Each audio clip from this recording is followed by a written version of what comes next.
Assalamualaikum Assalamualaikum warahmatullahi warahmatullahi wabarakatuh. wabarakatuh.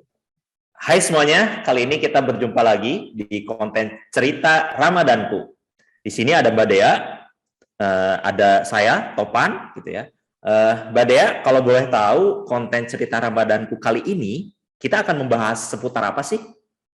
Nah, teman-teman, di konten cerita Ramadanku ini kita akan ngebahas seputar cerita unik dari para Alami Squad tentang seputar pengalaman unik mereka di bulan Ramadan. Wah, pastinya seru banget ya. Oke, untuk kesempatan kali ini, siapa sih yang akan menjadi bintang tamu kita? Nah, untuk kesempatan kali ini kita udah kedatangan tamu jauh nih, spesial dari negara tetangga kita, seorang SVP alias Senior Vice President, Head of Design and Research dari Alami Group, yaitu Mas Boris Sesian. Hai Mas Boris. Halo Mas Boris, Assalamualaikum. Waalaikumsalam warahmatullahi wabarakatuh. Mas Topan sama Mbak Dea, gimana kabarnya? Alhamdulillah baik. Wah, seneng banget nih udah kedatangan tamu spesial dari negara tetangga. Nah, untuk info aja nih teman-teman, Mas Boris ini sekarang tinggalnya di Singapura. Nah, bagaimana nih Mas puasanya hari ini di sana? Alhamdulillah lancar di sini semua, terutama karena work from home ya.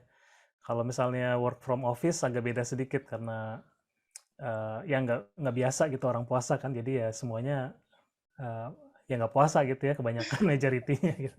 Kalau di rumah aman. Oke. Nah, apa sih Mas Boris perbedaan yang paling terasa nih pas ketika berpuasa di negeri orang? Kalau bandingin sama jadi saya di Indonesia udah lumayan lama sih, ninggalinnya dari 2006-an ya, 2007, jadi udah 15-16 tahun. Tapi kalau dulu paling nggak yang dikangenin tuh ini ya, kayak misalnya suasana ngabuburitnya gitu ya. Kalau di sini nggak ada ya, kayak tradisi ngabuburit nggak ada.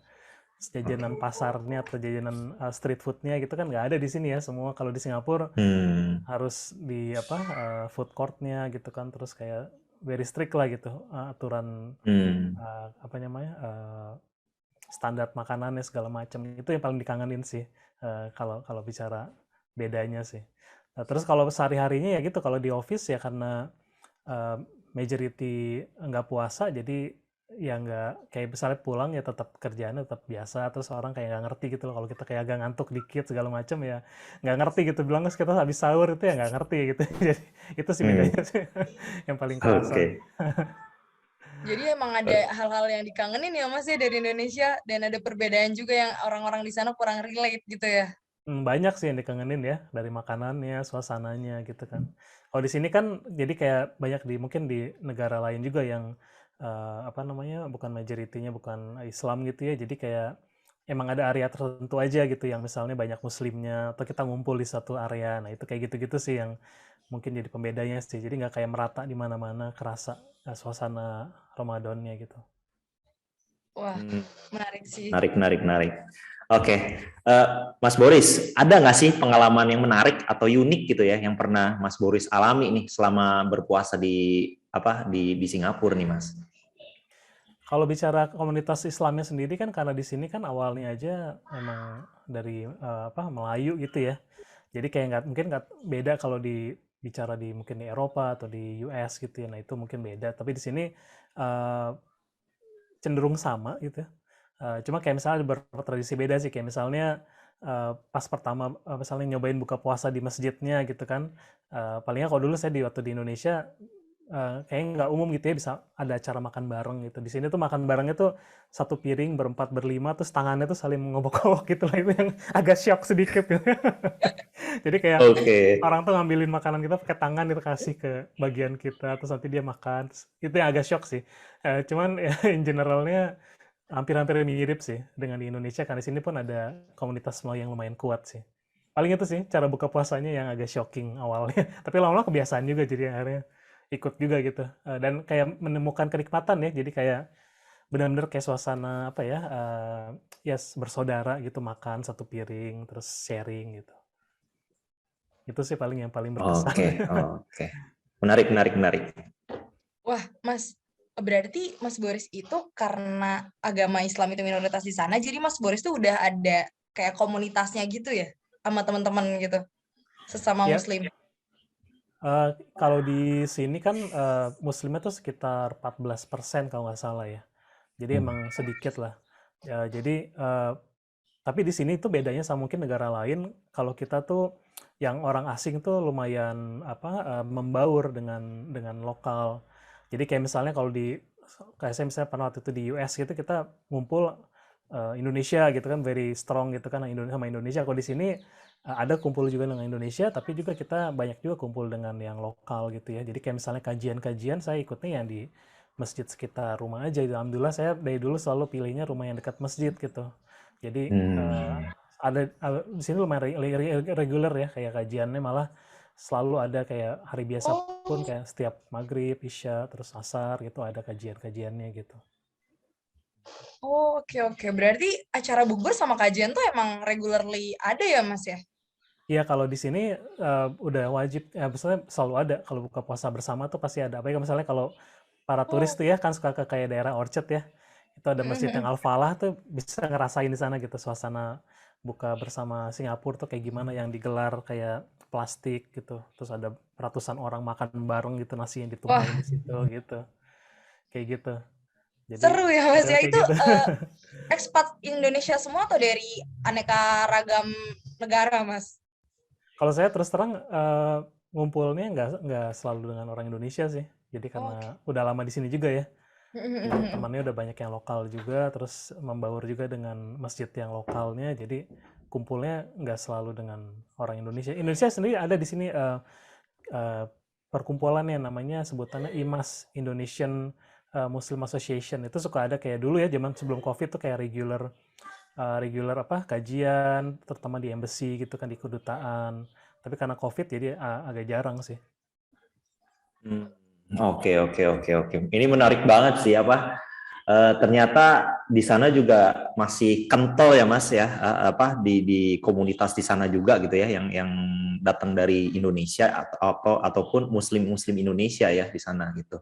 Nah, selama di Singapura ini nih, Mas Boris tuh kalau apa lebih senang beli makanan dari luar atau masak sendiri sih kalau buat berbuka atau buat sahur gitu? Nah, kalau kalau puasa agak spesial gitu kan biar Hmm. anak-anak juga lebih semangat. Jadi kita kayak lebih eh, beli dari luarnya agak lebih sering dari biasanya gitu. Kalau misalnya hari biasa mungkin di luar Ramadan kita beli setiap weekend gitu ya biar kasih waktu istri istirahat juga gitu ya nggak masak terus. Tapi kalau kita puasa kadang-kadang kita sering juga gitu ya mesen dari luar. Nggak masak terus. Cuman istri Hmm. kebanyakan masak sih dibanding beli dari luar sih. I see, I see, I see. Di sini makanannya nggak sebanyak di Indonesia yang ya bervariasi lah. Kalau di sini lumayan limited sih makanan lokalnya sih. Jadi Oke. itu aja. Yang doyan di lidah lah ya. Ya betul yang cocok ya. Yang agak Cocok. cocok. Cuman Oke, oke. ya istri masak sih kayak kebiasaannya tuh kayak mungkin kita kalau di luar tuh karena apa ya semua mahal ya. Jadi kayak misalnya lebih mandiri akhirnya belajar masak gitu kan ya, terus belajar bikin sendiri gitu apa-apa kayak misalnya pengen ini nih cireng gitu ya kan Bandung ya dari Bandung ini gitu ya ngidam cireng bikin sendiri akhirnya belajar gitu kan, atau bikin kayak kue cubit gitu kan ya arah jajanan Bandung itu kan nggak ada di sini, Ya, sendiri betul, kayak betul. gitu sih akhirnya jadi lebih kreatif sih yang lebih eksploratif sih. Hmm. Berarti menu-menu yang disajikan di rumah itu biasanya menu Indonesia ya, Mas? Campuran sih karena kita udah ini sih ya udah lumayan lama jadi kayak kita jadi seneng juga kayak kari-kari gitu yang biasanya mungkin kalau nggak biasa sih kayaknya nggak cocok di lidah ya, kayak kari yang lumayan inilah kental Melayu ya beda sama kari Indonesia ya, campuran. Oke, oke, oke. Nah, ada pertanyaan selanjutnya nih Mas Boris, tapi ini mungkin agak sensitif ya, gitu. Tapi kita perlu tahu nih, gitu ya. Kira-kira nih, karena kan ada perbedaan kurs mata uang ya, yang cukup besar antara rupiah dengan dolar Singapura nih, atau SGD lah ya, gitu. Kira-kira untuk sekali berbuka puasa tuh habis berapa sih Mas? Sekali Ya gitu. tergantung tergantung juga sama kayak kita makannya di mana ya, jadi kali Singapura nggak Hmm. selalu mahal juga sih, Tapi emang kalau misalnya harga aqua rata-rata sama gitu ya, $2, jadi 20.000 yang aqua yang biasa. Tapi kalau Oh, ya. makanan yang botol gitu kan ya. Ya, jadi tapi kalau makanan bervariasi sih, dari ada yang nasi ayam cuma misalnya $3, which is quite very cheap lah kalau di Singapura. $3 30 ribuan gitu kan ya. Sampai yang kayak misalnya makan sekitar kayak kemarin kita lagi craving makan kari gitu, terus kita pesan dari ada yang terkenal di sini namanya Monster Planet, satu porsinya $25, 25.000 gitu. 250.000 sih. Jadi bervariasi sih. Tergantung kita lagi cravingnya apa sama ketersediaan dana. Oke. In general emang lebih mahal kali ya kalau di kurs. Ya, maksudnya kalau dibandingin langsung harganya mungkin lebih mahal dibanding banyak negara Oke. lain sih. Singapura emang terus mahal. Oke. Karena kan kalau di Indonesia katakan 50.000 dapat segala ya, gitu. Kayak kolak-kolak juga udah dapat gitu ya. Kayaknya itu Oke. kalau di dolarin $5 nggak segala sih itu ya. harus banyak bersyukurnya kalau di sini. Iya, betul. Nah, kan karena di Singapura itu banyak pendatang nih, Mas Boris gitu ya, dari negara tetangga yang notabene negara mayoritasnya itu penduduk Muslim gitu ya. Ada nggak sih suatu daerah di Singapura yang kental akan suasana Islam, akan suasana Islamnya gitu ya pada saat bulan Ramadan gitu? Satu daerah gitu, ada nggak? Ya, jadi ada paling nggak 2 sih. Jadi yang pertama ini daerah saya dekat sini, jadi saya emang pindah ke sini karena kebetulan anak disekolahin di Tafiz di sini dan hanya ada di daerah sini ya, di daerah Changi namanya, Changi Road. Dan di sini ada yang mungkin kalau pernah dengar di Singapura ada sebutannya Gelang, Pasar Gelang. Nah itu dekat rumah juga, jadi saya jalan tinggal 1 kilo lah, dekat. Nah itu yang biasanya kental banget tuh suasana muslimnya dan banyak kayak makanan halal. Kalau di sini kan kita walaupun cuma 14%, tapi terus terang ya, mungkin saya sendiri ya, yang lain mungkin beda. Tapi baru misalnya pas saya pindah ke Singapura tuh lebih kayak aware sama kehalalan makanan gitu. Jadi kayak misalnya kalau sesuatu yang nulisnya kayak no pork no lard, kita nggak makan gitu. Jadi harus strictly yang benar-benar ada dari MUI-nya sini, MUIS sebutan ya, Majelis Ugama Islam Singapura. Nah itu di sini banyak, jadi nggak semua orang kayak gitu. Jadi misalnya kalau saya di perkantoran, misalnya di CBD gitu ya, itu jarang, susah nyarinya gitu. Tapi kalau di daerah sini, daerah saya di Changi Road, itu banyak banget makanan halal. Jadi kayak suasana malam Lebaran atau malam puasa juga di sini yang rame banget gitu. Ada bazarnya, terus ada ya banyak kumpul lah orang-orang Melayu di sini, Musliminnya. Oke. Sama di Arab Street tadi lupa nyebutin. Jadi ada 2. Oh, Arab Street ya. Ada Changi Road sama di Arab Street, itu emang ya namanya juga Arab Street. Jadi termasuk gitu ya, selalu kayak banyak. Jadi kayak berpusat gitu makanan-makanan halal yang kita kan kadang-kadang suka ngelihat makanan yang restoran, misalnya restoran Prancis gitu ya kan, pengen gitu ya tapi nggak halal gitu. Ya. Kalau di Arab Street tuh ada tuh model-model yang pastry-nya, kuehnya apa segala yang kayak bule-bule gitulah, western gitu tapi halal gitu. Tapi mereka selalu mention ini halal atau tidak ya? Kalau di sini selalu ada certified-nya. Oke. Jadi jarang yang kita terima mention doang tuh kayaknya enggak sih, kita coba enggak sih. Paling dia mungkin paling mentok tuh nyebut dia Muslim owned gitu, dimiliki oleh Muslim. Tapi itu pun saya bakal lebih step up lagi, tanya lagi suppliernya siapa gitu. Jadi ada supplier yang emang halal gitu. Jadi saya sejak di Singapura aja kayaknya lebih strict gitu masalah makanan halal gitu. Jadi bukan berarti makan yang nggak halal, tapi kayak yang penting nggak ada itu gitu ya, nggak gitu. Jadi yang tadi saya bilang, kalaupun disebutnya no pork no lard, kita nggak makan gitu. Kalau saya kayak gitu.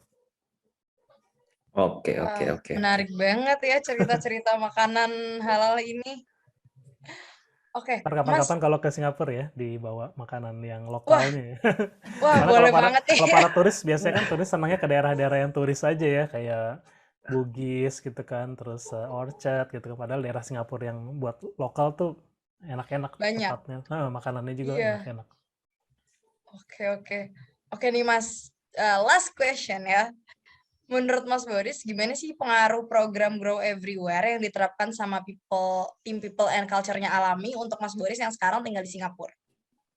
Kerasanya lebih ini aja ya, lebih ya flexibility-nya bikin kayak lebih lebih tenang sih gitu ya, lebih kayak kita jadi kayak punya opsi buat gimana kita mau ngejalanin hidup gitu ya. Jadi kayak saya misalnya sama istri bilang, kita cobain nanti kayak sebulan di Jogja gitu, terus di Surabaya gitu kan, keliling gitu kan. Jadi kayak hidup tuh selain lebih enjoy juga, jadi pengaruhnya ke kerjaan juga kayak lebih fresh gitu ya.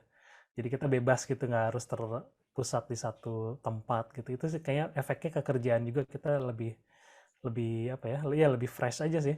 Apalagi misalnya sebagai desainer gitu ya, yang butuh misalnya cari inspirasi, ide itu kayaknya ke kebebasan buat berpindah tempat gitu ya, kadang kerja di mana segala macam tuh bener-bener privilege banget sih. Saya pernah misalnya kerja di salah satu corporate gitu ya, saya pergi ke bawah aja gitu ya waktu itu buat cari inspirasi, agak diomelin sedikit sama bos gitu. Kamu kemana? Kok nggak di meja gitu kan? Itu cuma masalah di meja doang gitu kan. Karena kita desainer terutama tuh butuh kayak buat bermimpi-mimpi gitu kan ya, dreaming gitu kan. Nah itu kalau Betul, betul, betul. everywhere ini benar-benar asik banget sih. Jadi kayak kita jadi kayak rencananya nggak pernah dipikirin, kita jadi mau gitu. Jadi kayak misalnya gitu, itu yang tadi sama istri gitu ya, kita ke ini sebulan gitu di Jogja atau di mana gitu, terus pindah lagi ngerasain. Udah lama kita soalnya nggak balik ke Indonesia. Nice. Wah, seru banget sih. Seru ini. Seru banget nih cerita-cerita dari Mas Boris tentang pengalamannya selama bulan Ramadan di Singapura. Nah, tapi sayang banget nih percakapan kita harus sampai di sini dulu. Waduh, terima kasih banyak loh Mas Boris untuk waktunya. Semoga kita mungkin diberikan kesempatan ya untuk main ke sana nih, untuk ngerasain juga nih Ramadan di sana tuh seperti apa nih gitu ya. Iya, ditunggu ya insya Allah. Oke, amin. Nah, buat teman-teman yang penasaran dengan cerita-cerita menarik lainnya tentang pengalaman-pengalaman unik dari Alami Squad, jangan lupa untuk subscribe channel YouTube Alami Group biar nggak ketinggalan episode cerita Ramadanku selanjutnya. Oke teman-teman, sampai jumpa. Wassalamualaikum warahmatullahi wabarakatuh.